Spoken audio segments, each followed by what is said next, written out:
So I am going to do a First Chapter Friday read aloud for Anne of Green Gables. And Anne of Green Gables is the classic story of orphan Anne Shirley, who is mistakenly sent to live with Marilla and Matthew Cuthbert at their farm, Green Gables. One of the hooks for this that might get a lot of, romance, people who love to read about a love story, hooked into this one is the great Anne and Gilbert Blythe rivalry. So that is something that you can share with your students, with your children, if you want them to read this, but really kind of providing a lot of that scaffolding, because this book is old. It was written in the early 1900s. There was a great Netflix story that they did a couple of years ago that would be great to maybe read ahead of time, give a little bit of background knowledge on the characters in the story, who to expect, what the setup is, really can help students be successful as they read the book, dive into it, maybe read it together to know what's going on. So a couple of things to really know. Anne Shirley is an orphan, and she is a red-headed orphan who has some opinions and thoughts about her hair. And she is mistakenly sent to Green Gables, where brother and sister Matthew and Marilla Cuthbert live. I always thought they were just an old married couple, but they are actually brother and sister. And she grows to become part of their family. She grows up. She definitely is impulsive, can struggle with her feelings. She's a smart girl, but boy, oh boy, does she get into some tough situations, makes not great choices, something that can be just really relatable for kids. So Green Gables is the farm that Matthew and Marilla Cuthbert live at. They live in the fictional village of Avonlea, which is part of the real island of Prince Edward Island in Canada. So again, maybe pointing out on a map if you wanted to build some of that background knowledge really helps to kind of get kids to set up and dive into it. A couple of things to know about the characters. So we have Anne Shirley, who's our main character. She's an imaginative orphan. She is creative, dramatic, sensitive, determined, strong vocabulary, really smart student, hardworking student, but she does have a quick temper. She is the main character through this whole series. And then there are Matthew and Marilla Cuthbert, the brother and sister who end up adopting Anne. They thought they were adopting a boy, and then Anne shows up and they're kind of surprised, and there's a whole thing about like trying to fix the mistake at the beginning of Anne of Green Gables, trying to send her back, think about what to do. And then Matthew is a very sweet older man. He is gentle, quiet, patient. He really believes in Anne and supports her. And then there are some of Anne's friends. So Diana Barry is Anne's best friend. She's pretty wealthy. She's very loyal to Anne. She's just a great pal for Anne to have throughout the series. And then there's the hook, Gilbert Blythe. Anne and Gilbert. He teases her. He calls her carrots. They really kind of push each other to do their best. And he is another hard worker. So when you do the first chapter, I actually would suggest skipping the first 100 pages or so to get to the point where she meets Gilbert for the first time at school. I think that would probably be the best setup for what you want to share with everybody, because that really can kind of hook the students in. So a couple of things to know about are mistake bridging, Josie Pye, who's another student that competes with Anne, and then there's Diana's younger sister, Minnie May, who lives with Diana's family, the wealthy family. So when I share this with you, I want to just highlight some of the chapters to know about. One of the supports I would definitely provide if you want somebody to read this independently or together is that there is a lot of internal dialogue, and there are some lengthy parts where she goes on and on and on from Anne's perspective. But it's a really good thing to kind of know and know how to set everybody up to understand the story, to really be provided with that structure, what's going on, the different situations that Anne will find herself in, so that when you release the students to read this on their own, they'll be more successful. I think if it's something you really want your students to read, if you have the time, just sharing a little bit of the Netflix series, the adaptation that they did. There are some older movie versions of Anne of Green Gables that you could definitely look at, but anything that just kind of build up that knowledge, that idea of what life would be like in the early 1900s farming community of Eastern Canada would be fantastic. So this is the table of contents for Anne of Green Gables, and I just want to share with you guys, I want to point this out to you that we don't meet Gilbert. Anne doesn't go to school until chapter 15, A Tempest in the School Teapot. So the entire first almost 150 pages is the setup to Anne coming to stay at Green Gables, Anne coming to live, the mix up with Marilla and Matthew trying to adopt a boy to help work on the farm, and then they actually get Anne instead. So I'm not even going to read the entire chapter 15, A Tempest in the School Teapot, because it's pretty lengthy. It's 21 pages. So if we flip to that chapter 15, A Tempest in the School Teapot, I'm going to go past it to the part where she actually meets Gilbert. And so it says here, let me just fix my camera.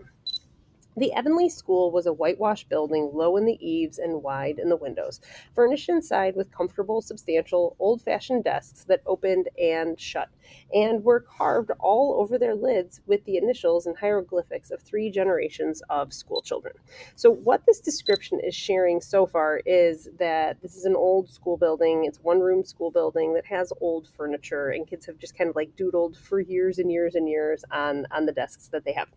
The schoolhouse was set back from the road, and behind it was a dusky fir wood and a brook where all the children put their bottles of milk in the morning to keep cool and sweet until the dinner hour. This would be a good time to talk with your class about how school was different. There was not a cafeteria. They didn't have lockers. There was no air conditioning or heat. They just kind of made do, put their lunch, off in like a shady area by the forest. Marilla had seen Anne start off to school on the first day of September with many secret misgivings. Anne was such an odd girl. How would she get on with the other children? And how on earth would she ever manage to hold her tongue during school hours? Things went better than Marilla feared, however. Anne came home that evening in high spirits. "I think I'm going to like school here," Anne announced. "I don't think much of the master, though." That's another word for teacher. I don't think much of the teacher, though. "He's all the time curling his mustache and making eyes at Prissy Andrews. Prissy is grown up, She's 16, and she's studying for the entrance examination at Queen's Academy at Charlottetown next year. Tilly Bolter says the master is dead gone on her. She's got a beautiful complexion and curly brown hair, and she does it up so elegantly. She sits in the long seat at the back, and he sits there too, most of the time, to explain her lessons," he says. But Ruby Gillis says she saw him waiting up, writing something on her slate when Prissy read it. She blushed, as red as a beet, and giggled. And Ruby Gillis says she doesn't believe it had anything to do with the lessons.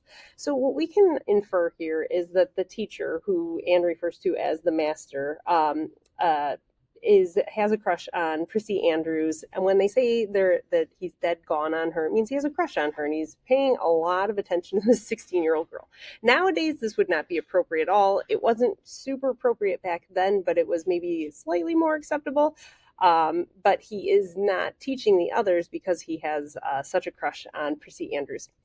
"Anne Shirley, don't let me hear you talking about your teacher in that way again," said Marilla sharply. "You don't go to school to criticize the master. I guess he can teach you something, and it's your business to learn. And I want you to understand right off that you are not to come home telling tales about him. That is something I won't encourage. I hope you were a good girl." "Indeed, I was," said Anne comfortably. "It wasn't so hard as you might imagine, either. I sit with Diana. Our seat is right by the window, and we can look down to the Lake of Shining Waters. There are a lot of nice girls in school, and we had scrumptious fun playing at dinner time. It's so nice to have a lot of little girls to play with. But, of course, I like Diana best, and I always will. I adore Diana. I'm dreadfully far behind the others.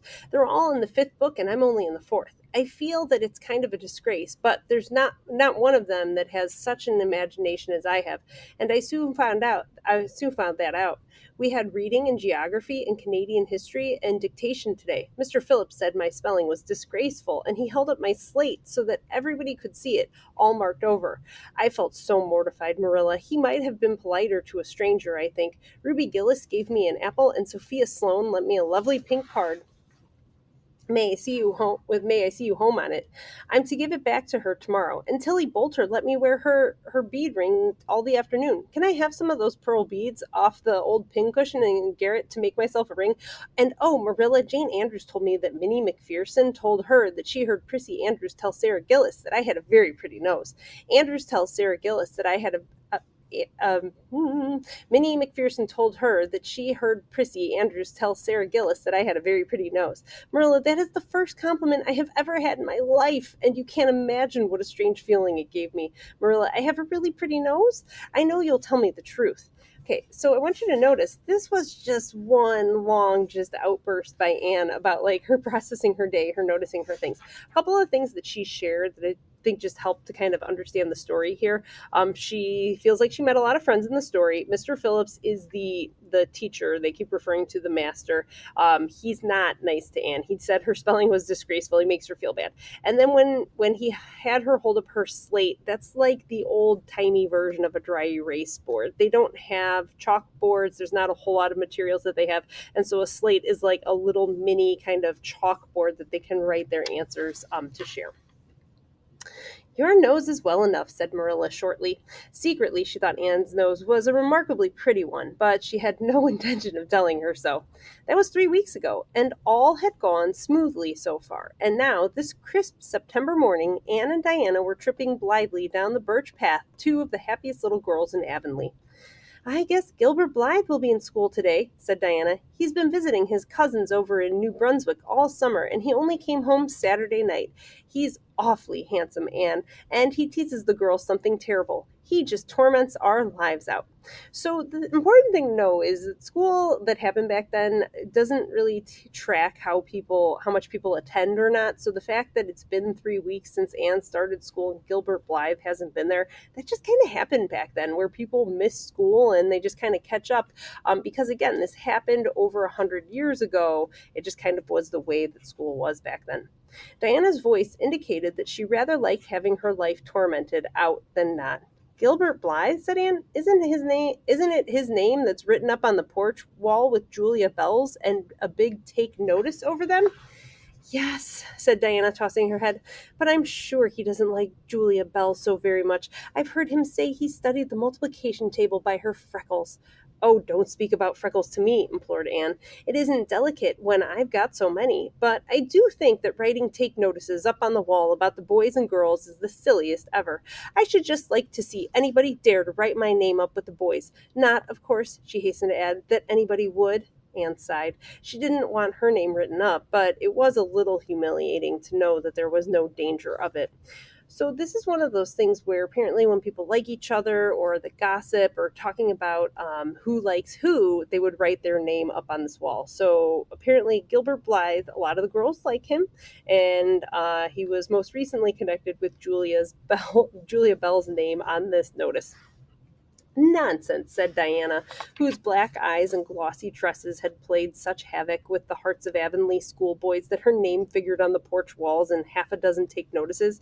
It's only meant as a joke, and don't you be too sure your name won't ever be written up. Charlie Sloane is dead gone on you. Charlie Sloane has a crush on her.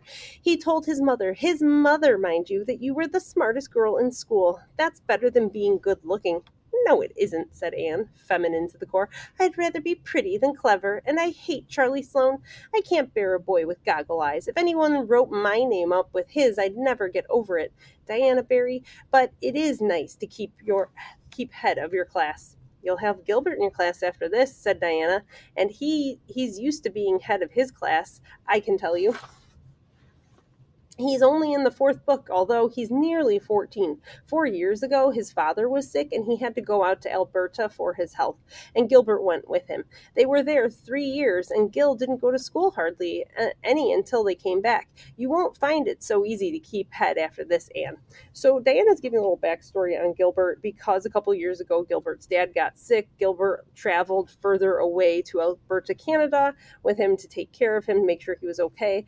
Because of that, Gilbert has had kind of a break in his schooling, and so even though he's a little bit older, he and Anne are kind of like equally matched. I'm glad, said Anne quickly. I couldn't really feel proud of keeping head of little boys and girls of just 9 or 10. I got up yesterday spelling ebullition. Josie Pye was head, and mind you, she peeped in her book. Mr. Phillips didn't see her. He was looking at Prissy Andrews, but I did. I just swept her a look of freezing scorn, and she got as red as a beet and spelled it wrong after all. Those Pye girls are cheats all around, said Diana indignantly, as they climbed the fence of the main road. Gertie Pye actually went and put her milk bottle in my place in the brook yesterday. Did you ever? I don't speak to her now. When Mr. Phillips was in the back of the room, hearing Prissy Andrews' Latin, Diana whispered to Anne, That's Gilbert Blythe sitting right across the aisle from you, Anne. Just look at him and see if you don't think he's handsome. Anne looked accordingly. She had a good chance to do so, for the said Gilbert Blythe was absorbed in stealthily pinning the long yellow braid of Ruby Gillis, who sat in front of him, to the back of her seat. He was a tall boy with curly brown hair, roguish hazel eyes, and a mouth twisted into a teasing smile. Presently, Ruby Gillis started up to take a sum to the master. She fell back into her seat with a little shriek, believing that her hair was pulled out by the roots. Okay, so Gilbert played a trick on her where he's attached her hair, Ruby Gillis's hair, to the seat. So when she went to get up out of her seat, her hair got stuck in the chair because of Gilbert, and then she shrieked like, because she wasn't expecting it. Everybody looked at her. Mr. Phillips glared so sternly that Ruby began to cry. Gilbert had whisked the pin out of sight and was studying his history with the soberest face in the world. But when the commotion subsided, he looked at Anne and winked with inexpressible drollery. So Gilbert's a little kind of class clown playing pranks, and he's so smart about it. He knows how to not get caught by the teacher, even though Anne saw it. I think your Gilbert Blythe is handsome, confided Anne to Diana, but I think he's very bold. It isn't good manners to wink at a strange girl. This conversation must have happened later in the day, because I wouldn't imagine that Anne is having this conversation with Diana in the schoolroom as it's going on.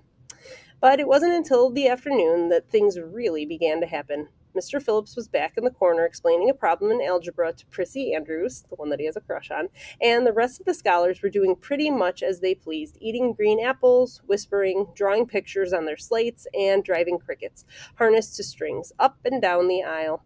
Gilbert Blythe was trying to make Anne Shirley look at him, and failing utterly, because Anne was at that moment totally oblivious, not only of the very existence of Gilbert Blythe, but of every other scholar in Avonlea School, and of Avonlea School itself, with her chin propped on her hands and her eyes fixed on the blue glimpse of the lake of shining waters that was the west window afforded.